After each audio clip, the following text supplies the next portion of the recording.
Well, hello everybody. It's Rob from PMDG. Early morning, 21 August 2022. Flight level 390 in the PMDG BBJ-2 on a long-range flight from the United States into central Italy. Sun's just about to come up. This is my least favorite time of day. I am not a morning person.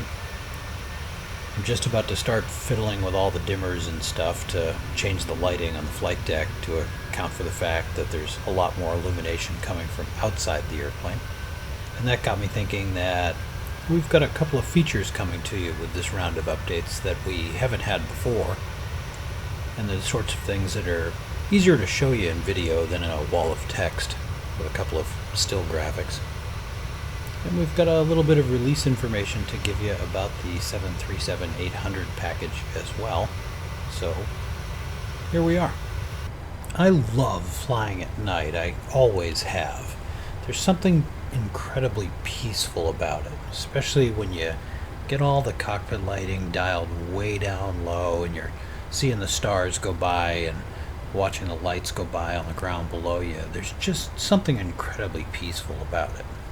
Of course, eventually the sun comes up and all the airliners return to the sky, and that kind of ruins the reverie. But before that happens, in a dark cockpit there's kind of a balancing act that goes on, trying to find the right level of illumination that allows you and the pilot you're flying with to live and work in this small space and be able to see everything without someone being blinded by reflected light from the map lights or glare off various surfaces in the cockpit. So for example, we've got a bunch of lights like this map light right here, and it's got dimming capability you can get to by moving the mouse back and forth, and you can turn it on by tapping the light switch here. This map light points off to the left side of the cockpit, which keeps it from being a blinding source of illumination to the pilot on the other side of the flight deck. And traditionally in Flight Simulator it's been fixed that way, but now we can move it around, which makes it sort of fun. This map light in the real world we use quite a bit to provide illumination to the clip pad over here, where we generally have a notepad or something attached to write on with a pen, and you'll turn this light on or off or keep it really dim so that you can see that pad, and you can move the light around as you need if you wanted to look at something else that was elsewhere on the flight deck, or you wanted to have company reading material out so that you could read it, because you would never read anything the company didn't provide you in flight, of course. But you can see that we can move this fore and aft, we can move it left and right. Gives us some kind of neat lighting feature now that we've never really been able to put into any of our products before. So there we go, and there it is. It's kind of neat. So we'll turn that off. Now let's take a look at this little device right here. This is what's known as a Grimes light, and it's got a red rotary on the back. It's a dimmer, and now it too also works around.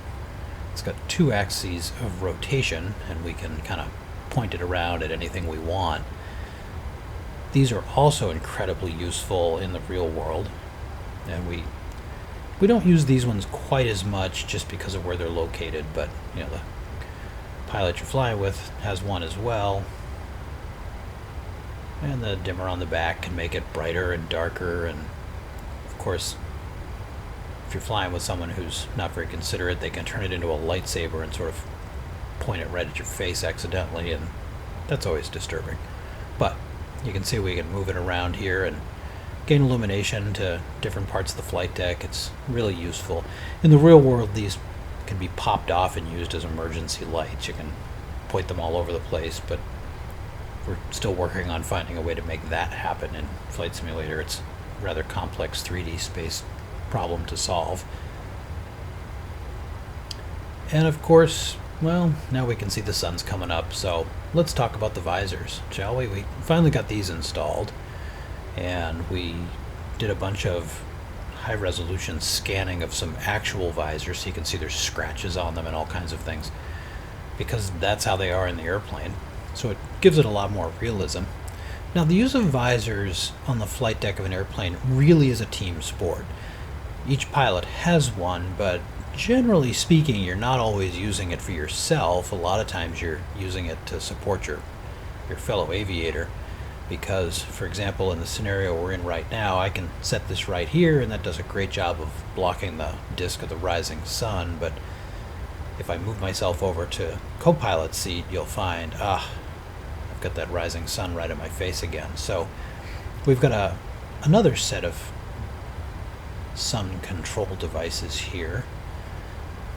These are available to you. You can go into the setup menu, go into aircraft, go to equipment, and then just page up to the last page. It's page 16 here. And just zoom in so you get a better view of it. But you can see here that we've got window shades now. We can turn those on. And you'll see that here on the window posts now we've got retractable Mylar window shades as well. And you can pull these out by clicking on it, and it now affixes in place. And of course, if I'm back in the co-pilot seat like this again, look at that. I have some relief from that blinding disk of sunlight coming up over the, and then we can put this one up as well, and we can retract them.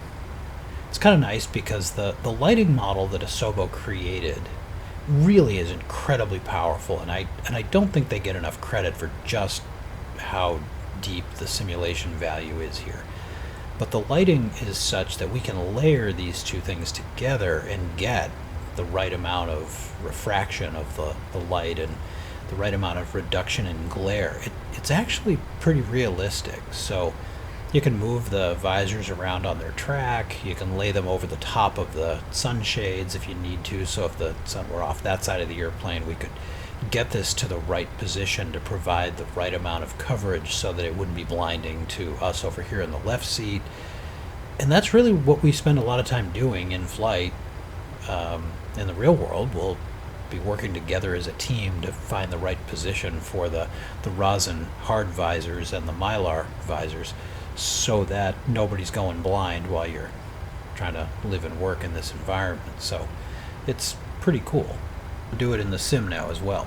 So I spin the Grimes light around to show you the rosin visors live in this little cubby right here, and you can click on it, it'll pop it right up on the sliding track, and then you just grab on and you can slide it left and right to get it exactly where you need it. So in this round of updates, you'll get new lighting, you'll get new sunshades, all of which is kind of emblematic of how we've approached the development process with the 737. We've pushed 6 updates now with hundreds of changes. We've got a bunch more updates coming with hundreds more changes, new features, and all kinds of stuff. So stay tuned to the PMDG forum. You'll learn more about what's coming. We'll bring this stuff to you just as fast as we can get it through development and testing. And of course, look at that. We're coming up literally and metaphorically on our top of descent. So seems like as good a time as any to talk about the arrival process for the 737. The PMDG 737-800 for Microsoft Flight Simulator will release between 23 August and 31 August. On the 21st of August, a little bit later today, we're going to give a final build to our beta testing team. This will be the production conforming test, and provided that they don't find anything in it that's egregious, we will be putting that into production for you during the week ahead. We look very much forward to getting this product out. It's been a long time coming. We know that a lot of you have really anticipated the arrival of the 800, and we're very excited to be bringing this to you at long last. This is the most popular of the 737 NG series airplanes, and it's been a lot of fun developing it and all of its subtle differences between the 6 and 700. For example, the 800 is a very slippery airplane. It's got a slightly different drag profile, and it makes it much more difficult to slow down in a descent. So you'll have to start adapting your flying technique for that, which makes it kind of cool. This package will include the 800 in passenger version. It will also include this one here, the BBJ-2, which is my personal favorite. We'll also have the Boeing converted freighter and the BDSF, which is a different type of freighter created by the folks at IAI. They have been converting passenger 800s into freighters, And there's some subtle differences between the IAI build and the Boeing build, and you'll get to see those differences and work with them in this model, which makes it kind of cool. This is a big package. You get 8 airplanes overall. Should give you lots of variation in your flying. Anyway, all of us at PMDG thank you for your tremendous enthusiasm for our 737s. We're looking forward to bringing this one to you. It's been fun showing you a little bit of it tonight. Have a good morning.